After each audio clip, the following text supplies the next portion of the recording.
was kind of taken out of a reality state into a dream state, and it was very scary, but at the same time I didn't really know what was going on.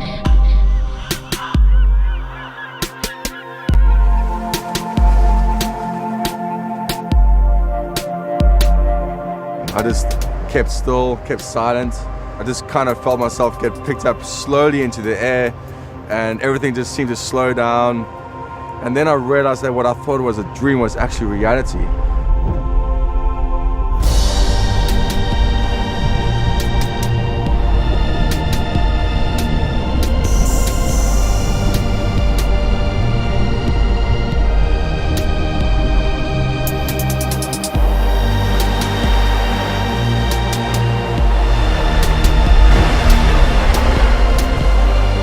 I think the greatest thing about surfing is that you end up either being conquered by the wave or you conquer a wave.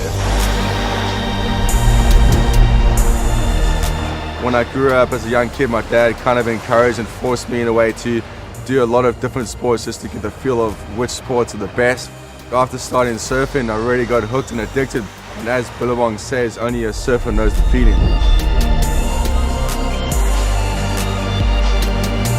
Surfing is a great sport, and I love it.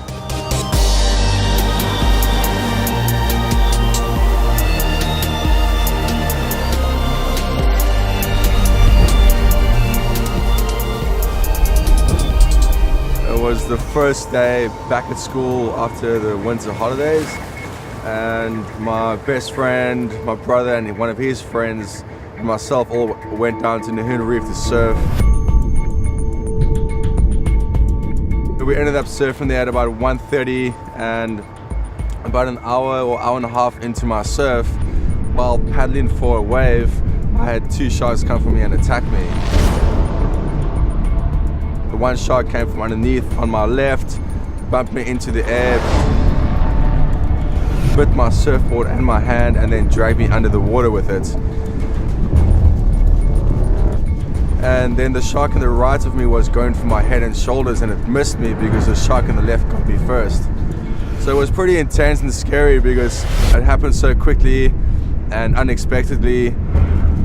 While the sharks were attacking me, I just kind of felt myself get picked up slowly into the air, and then I felt the shark drag me and my board under the water with it, and then it let go of me under the water, and it just stopped and stared at me face to face.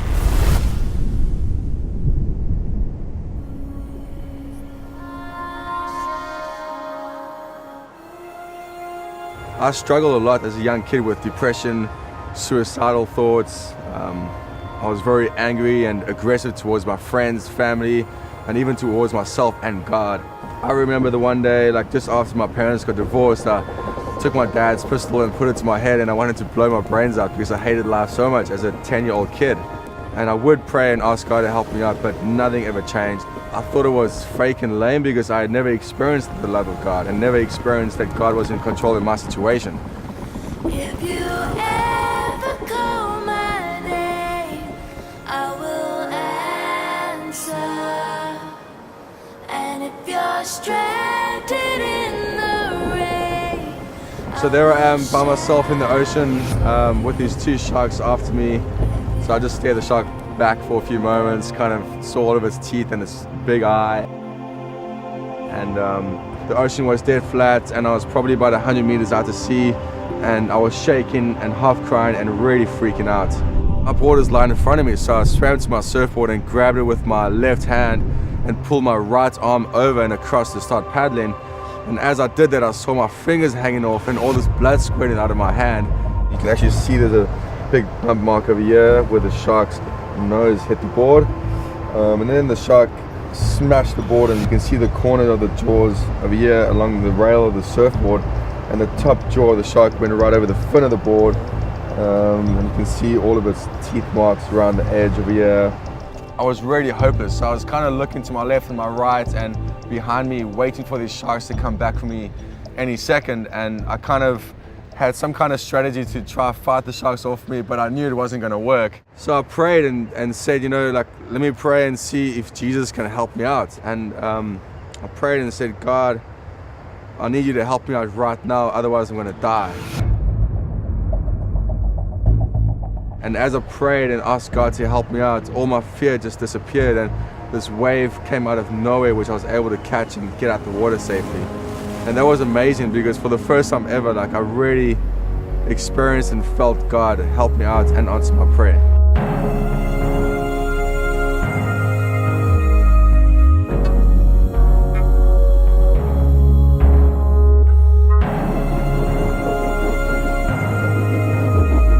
One of the things my dad taught me, which is really good, which everyone knows, is like you have to climb the horse again and face your fears. So my dad really encouraged me just to carry on surfing and to even surf the Nahoon Reef again. So like a couple of months after my shark attack, I went back and surfed the Nahoon Reef where I had previously been attacked. And it was a bit nerve-wracking and scary, but I had to do it, and it was a great feeling just to know that you can face your fear and overcome it.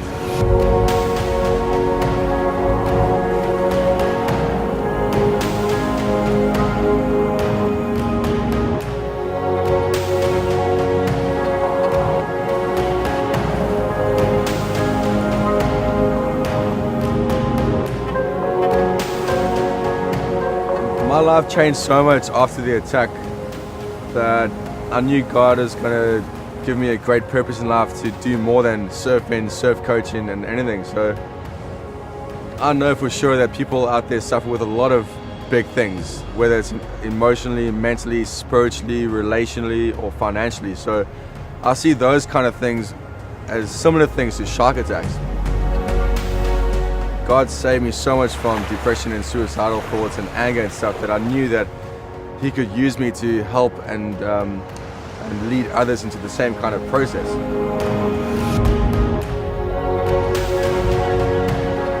After my attack, I realized that if God could help me and save me from my situations, physically and emotionally, He could help others too. So I started using surfing and surf coaching as a tool just to build friendships and relationships with people, to teach them about surfing, to have fun with them, as well as to go way past that and go into deeper things about life and life situations and problems where people need help with the most.